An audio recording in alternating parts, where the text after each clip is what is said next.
Bapak Ibu, Matius 26 ayat 17 mulai. Matius 26 ayat 17. Pada hari pertama dari hari raya roti tidak beragi, datanglah murid-murid Yesus kepadanya dan berkata, di mana engkau kehendaki kami mempersiapkan perjamuan Paskah bagimu? Jawab Yesus, pergilah ke kota kepada si anu dan katakan kepadanya, pesan guru, waktuku hampir tiba, dalam rumah lah aku mau merayakan Paskah bersama-sama dengan murid-muridku. Lalu murid-muridnya melakukan seperti yang ditugaskan Yesus kepada mereka dan mempersiapkan Paskah. Setelah hari malam, Yesus duduk makan bersama-sama dengan ke-12 murid itu. Dan ketika mereka sedang makan, ia berkata, aku berkata kepadamu, sesungguhnya seorang di antara kamu akan menyerahkan aku. Dan dengan hati yang sangat sedih, ia berkatalah mereka seorang demi seorang kepadanya, bukan aku ya Tuhan. Ia menjawab, dia yang bersama-sama dengan aku mencelupkan tangannya ke dalam pinggan ini, dialah yang akan menyerahkan aku. Anak manusia memang akan pergi sesuai dengan yang ada tertulis tentang dia, akan tetapi celakalah orang yang olehnya anak manusia itu diserahkan. Adalah lebih baik bagi orang itu sekiranya dia tidak dilahirkan. Judas yang hendak menyerahkan dia itu menjawab, katanya, bukan aku ya Rabbi. Kata Yesus kepadanya, engkau telah mengatakannya. Malam seperti ini sebelum tiba Yesus disalibkan pada hari Jumat, seperti besok hari dia bersama murid-muridnya mengadakan perjamuan malam, perjamuan Paskah. Itulah sebutan yang dipakai oleh mereka. Persis seperti ini, malam sebelumnya dia disalibkan, dia sedang bersama-sama murid-muridnya mengadakan perjamuan Paskah. Dan itu ditradisikan oleh banyak gereja.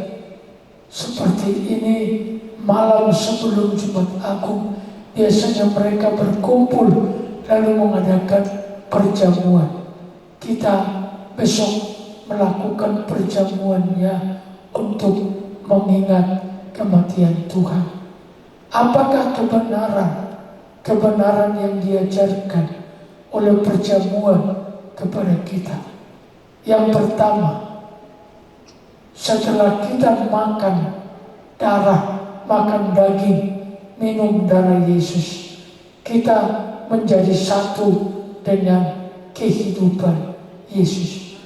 Waktu kita makan dagingnya, waktu kita minum darahnya, kehidupan Yesus masuk ke dalam kehidupan kita. Sejak itu kehidupan kita telah menerima kehidupan yang kekal itu. Kehidupan masuk surga, kehidupan yang sejatinya itu.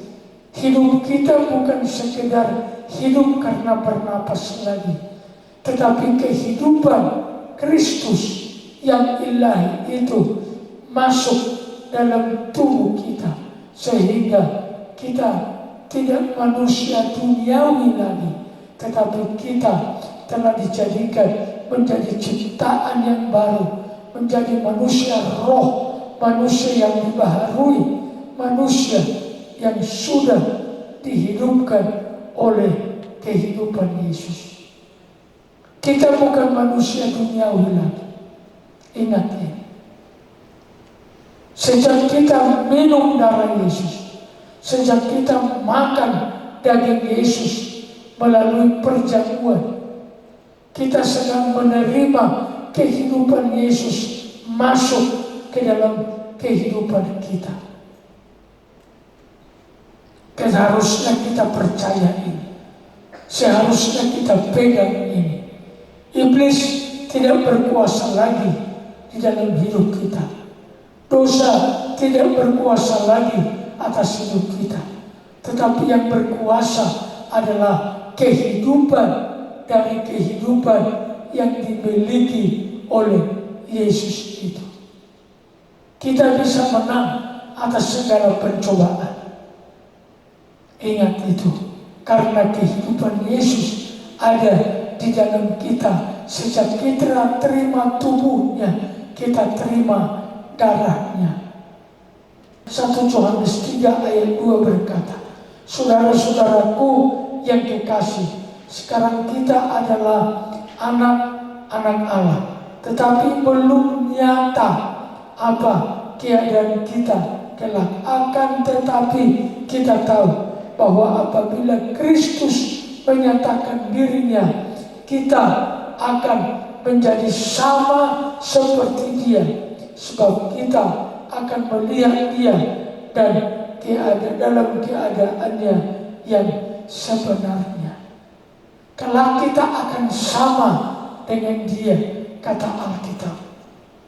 Daging yang dimiliki Yesus, seperti itulah kelak daging kita.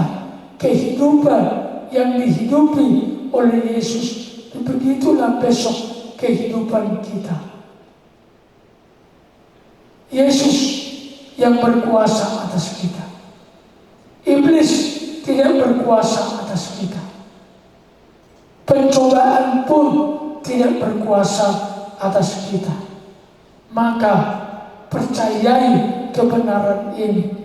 Kehidupan Yesus telah kau terima, maka kehidupan itulah yang menghidupi kita sekarang ini. Kita sedang berjalan dari kehidupan yang menang kepada kemenangan. Kita tidak boleh lagi dibodoh-bodoh iblis, kecuali kita mengikut turut padanya, kecuali kita ikut godaannya, kecuali kita ikut maksudnya, maka kita akan dibawa kuasa kegelapan. Tetapi kalau kita melawan iblis, maka Tuhan yang mendekat kepada kita. Apa makna perjamuan? Yang kedua, perjamuan Paskah harus dilakukan agar kita selalu mengingat dan sengsara Kristus. Besok saya akan jelaskan tentang sengsara Kristus ini. Kita harus selalu ingat sengsara Kristus. Ya, ingat, karena sengsara Kristus, saya kasih bocoran sedikit. Sengsara Kristus adalah sebagai korban pengganti. Seharusnya kita yang disengsarakan, dihukum oleh karena dosa. Upah dosa adalah maut. Kita yang berdosa, maka kita harus menanggung akibat dosa itu sesungguhnya. Tetapi Yesus telah memikul sengsara kita sebagai korban pengganti.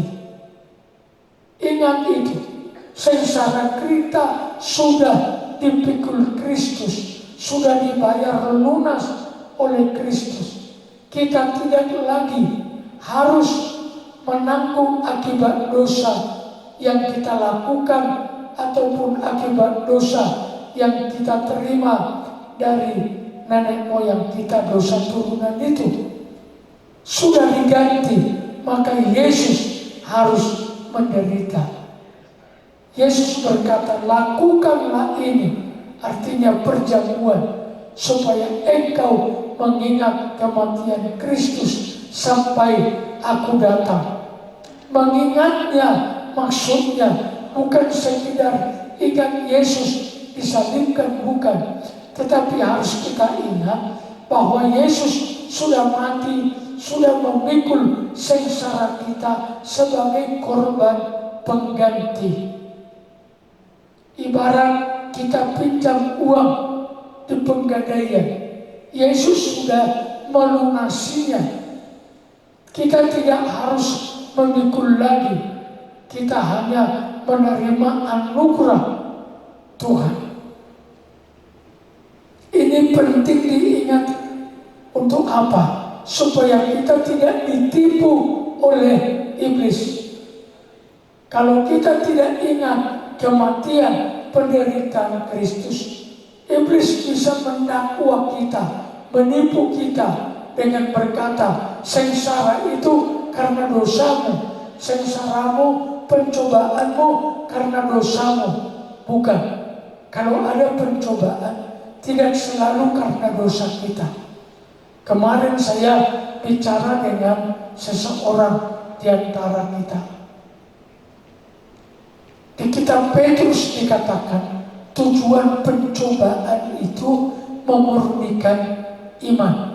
Jangan lupa, tujuan pencobaan di dalam Alkitab untuk memurnikan iman. Itu yang pertama. Yang kedua, untuk mengetahui apa yang ada di hati kita. Sekiranya pencobaan datang, apakah hati kita masih tetap berbaur dengan Kristus atau tidak. Kalau iman kita betul-betul sudah murni tertuju kepada Kristus, mengandalkan Kristus, mengagungkan Kristus, berharap kepada Kristus, taat kepada Kristus, tidak perlu ada pencobaan. Tidak perlu. Pencobaan itu memurnikan iman. Itu kata Alkitab. Jadi kalau kita sudah menjaga iman kita tetap murni melalui firman, melalui suara Tuhan, melalui pengajaran Alkitab, Tuhan tidak perlu kirim pencobaan lagi untuk kita. Jaga hatimu. Kalau hatimu tidak menyimpang ke kiri atau ke kanan, Tuhan tidak perlu kirim pencobaan memurnikan imanmu. Kau pasti bebas dari pencobaan. Karena itu tujuan pencobaan. Ingat kematian Tuhan. Pencobaan itu sudah ditanggung Yesus, sudah dipikul. Kita tinggal menikmati anugerah, kelepas anugerah yang disediakan Tuhan. Jadi perjamuan itu harus dilakukan supaya kita selalu ingat Yesus sudah mati bagi kita sebagai korban pengganti. Korban pengganti. Yesus yang membayar semua hutang dosa dan apapun yang harus diakibatkan oleh dosa. Kita punya kesempatan untuk berkata kepada Kristus, selamatkan aku Tuhan, bebaskan aku Tuhan. Termasuk menang atas pencobaan. Kita boleh menang. Kita boleh menang. Ingat itu. Tujuan pencobaan itu minimal itu. Yang pertama, memurnikan iman. Baca di 1 Petrus 3 nanti. Yang kedua, di Ulangan 8 dikatakan, Tuhan mencobai kamu untuk mengetahui isi hatimu. Kalau isi hati kita sudah benar, iman kita sudah betul-betul tertuju kepada Kristus saja, tidak perlu ada pencobaan untuk memurnikan kita. Kita akan sehat-sehat terus. Kita akan baik-baik terus. Hanya anak yang perlu dididik bapaknya, dipukul bapaknya. Kalau sudah tidak perlu lagi, kita akan berjalan dari kemenangan kepada kemenangan. 1 Korintus berkata begini, dan sesudah itu ia mengucap syukur atasnya. Ia memecahkannya dan berkata, inilah tubuhku yang diserahkan bagi kamu. perbuatlah ini menjadi peringatan akan aku. Ya, itulah kebenaran tentang perjamuan. Yang ketiga, perjamuan Paskah mengingatkan kita bahwa kita telah menjadi satu dengan semua orang percaya. Kita ini dipersatukan oleh darah Yesus. Di dalam kita mengalir darah yang sama. Darah Yesus di darahmu, darah Yesus yang sama di dalamku. Tidak ada perbedaan di antara orang-orang kudus di seluruh muka bumi. Kita adalah umat oikumene ya Tuhan. Kita umat oikumene, umat dari segala bangsa. Besok di surga kita akan lihat itu. Di bumi saja sebenarnya itu sudah kelihatan. Tapi sering ada orang berpikir kita beda dengan mereka. Salah. Sama. Semua gereja sama. Asal berdiri atas Alkitab yang murni. 27 kitab. Asal berdiri di atas Alkitab yang murni, 27 kitab yang kita miliki. Kita sama. Kita tidak ada perbedaan. Organisasinya boleh berbeda, tetapi di hadapan Tuhan kita semua satu tubuh. Amin. Lihatlah semua orang percaya bahwa mereka saudara kita di dalam Tuhan. Ya, mereka saudara kita. Itulah sebabnya kami tidak pernah hanya mendoakan gereja kita setiap hari Minggu. Kami selalu semua doakan dari gereja manapun, tolong Tuhan ibadah yang sedang berlangsung. Kita satu tubuh di dalam Kristus. Efesus pasal 4 menjelaskan kesatuan kita. Satu iman, satu pengharapan, satu Tuhan. Apalagi sudah satu gereja lagi. Seharusnya tiada yang dapat memisahkan kita. Tuhan yang mengumpulkan kita di sini. Bukan itu kehendak kita. Ini bukan kehendak kita. Jangan sampai ada orang memutuskan berdasarkan kehendaknya. Bapak Ibu ada di sini karena Tuhan. Saya ada di sini karena Tuhan.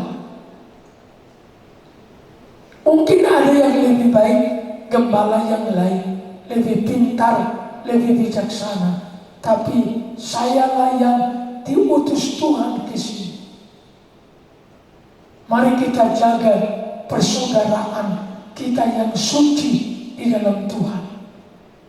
Jangan izinkan ada di sini perselisihan, pergontok-gontokan.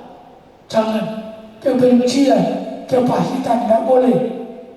Kalau ada perbedaan, silakan bicarakan. Silakan komunikasikan perbedaan pendapatmu, perbedaan pikiranmu. Tadi kami kesini, kami berbeda dengan Ibu Gembala. Dia bilang, keramaian bungamu ini Pak Gembala katanya. Terlalu ramai Pak Gembala kembangmu ini.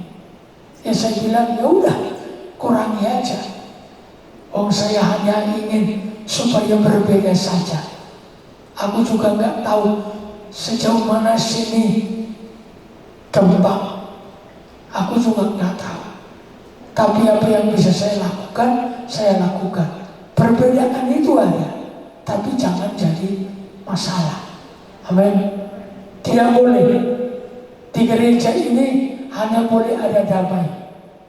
Damai yang Dia berikan sangat besar, terlalu mahal harganya untuk itu. Darah Yesus harus dicurahkan di Golgota untuk membayar itu supaya kita bisa dapat damai. Tubuhnya dipecah-pecah, dicambuk, dipukuli. Saya membaca kisah tentang penyambukan Yesus. Itu cambuk itu dibuat dengan ada matanya dari besi seperti ini. Mata itu bisa 3, bisa 5, bisa 7. Katakanlah 3 saja. Berarti 3 gigi kali 3, 9 kali 4 kali 39 kali dicambuk. Jadi pada waktu cambuk itu dicambukkan, gigi dari cambuk itu masuk kulitnya atau sampai tubuhnya, dagingnya, ditarik, lalu dipukul lagi, ditarik, maka robeklah seluruh punggung Yesus. Itu cerita tradisi Romawi kalau menghukum orang dengan cambukan. Jadi bukan perkara yang sederhana, bayaran yang dipakai oleh Kristus supaya kita penuh damai sejahtera, kesatuan ilahi. Tolong ya, kita buat Bukit Sion berbeda. Amin. Kita buat gereja kita ini berbeda. Niat di mana-mana saya sering menjumpai banyak gereja perselisihan banyak. Satu dengan yang lain tidak cocok. Satu dengan yang lain iri. Ada yang berkata, kok dia bisa begini, tapi aku tidak bisa. Kok dia dipercaya begini, aku tidak dipercaya. Saudaraku, kita tidak ada pertimbangan kedagingan untuk meminta seseorang melayani dalam bidangnya. Ya, ini bukan partai politik yang supaya si anu dapat bagian, si anu dapat, tidak ada. Di sini semua pelayanan namanya, pengorbanan. Jangan hakimi siapapun. Gembala jangan hakimi, majelis jangan hakimi, bendahara jangan hakimi, urus sekolah minggu jangan hakimi. Mereka diminta melakukan tugas itu karena Tuhan menaruh mereka di hati gembala seperti Yesus memilih murid-muridnya. Kita satu karena darah Yesus. Katakan amin. Kita satu. Itulah indahnya kesatuan itu. Lihat, saudara-saudara pasti setuju. Secara fisik gereja kita makin rapi, makin rapi. Sarana prasarananya makin memadai, memenuhi standar. Karena apa? Ada kesatuan hati untuk memperbaikinya. Yang satu usul ini, yang lain oke, mengerjakannya. Mari kita kerjasama. Terima kasih. Saya mengucap syukur. Kalian orang-orang terpilih. Lama kami berdoa supaya orang-orang jemaat bisa hadir di konser doa dan beroleh berkat 2 kali lipat dari Tuhan. Dan hari-hari ini saya melihat catatan agenda konser doa. Jumlah kita semakin baik. Tolong dipertahankan ini.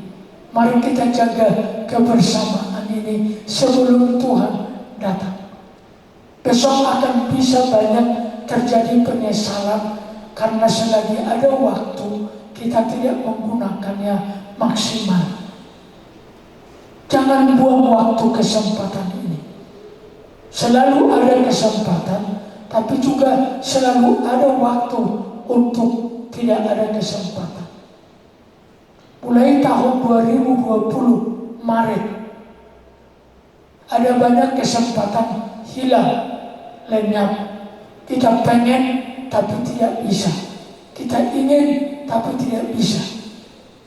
Sekarang masih banyak gereja belum bisa berkumpul seperti ini dengan berbagai alasan.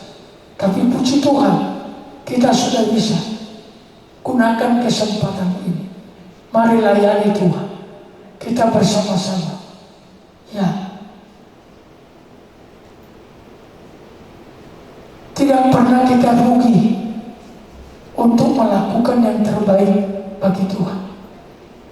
Beberapa hari yang lalu saya mendapat satu khotbah seorang hamba Tuhan. Dia berkata begini, banyak jemaat waktu sehat, waktu semua baik, kalau dikatakan ayo kita kegiatan gereja, mereka selalu berkata, maaf, saya ada kesibukan dengan berbagai alasan. Tetapi kalau sudah datang peringatan dari Tuhan, entah melalui penyakit, kesulitan, mereka selalu berharap segera ada kegiatan gereja. Sekalipun tidak ada, mereka rindu kalau boleh segera ada kegiatan gereja. Tapi pada waktu sehat, semua beres, keuangan baik-baik saja. Kalau mereka diajak pada kegiatan-kegiatan gerejawi, mereka selalu beralasan, saya ada kesibukan, saya ada kegiatan, saya ada urusan. Tapi waktu Tuhan datang mengingatkan melalui sakit penyakit, melalui penderitaan, mereka selalu berharap kalau boleh segera ada kegiatan gereja yang olehnya dia bisa berseru kepada Tuhan meminta pertolongan. Jangan dulu. Biarlah dalam keadaan kita baik-baik aja, kita proaktif kepada kegiatan gereja, supaya kita tidak perlu diingatkan Tuhan dengan cara yang tidak menyenangkan. Saya berterima kasih buat Bapak Ibu yang sudah setia di konser 2. Saya berharap satu kali kelak paling tidak 50% sampai 75% dari jemaat yang hadir kebaktian hari Minggu bisa hadir di konser 2. Kecuali mereka orang-orang tua yang memang kalau keluar malam sudah kesulitan. Tolonglah doakan dan dorong 50 sampai 70% dari mereka yang hadir dalam ibadah raya bisa ikut konser 2. Ini akan mematangkan kebenaran yang kita dengar. Kita hanya 2 kali seminggu menerima konsumsi firman yang dijelaskan melalui mimbar. Walaupun ada renungan tiap pagi, itu hanya seperti snack kecil saja. Hanya ayatnya dan sedikit rema atau kebenaran inti yang ada di ayat itu. Tapi kalau kita mau menerima firman seperti ini hanya 2 kali, konser 2 dan ibadah raya. Maka saya minta, saya dorong, marilah selagi ada kesempatan, ingat Paskah. Ya, ingat Paskah begitu mahal. Seperti ini mereka mengadakan perjamuan untuk mengingatkan kita bahwa kita telah menerima kehidupan Kristus. Yang kedua, kita harus ingat sengsara Kristus yang menjadi korban pengganti kita. Dan yang ketiga, kita harus ingat kita sudah dipersatukan oleh darah Yesus. Tuhan memberkati. Tuhan memberkati kita semua. Amin.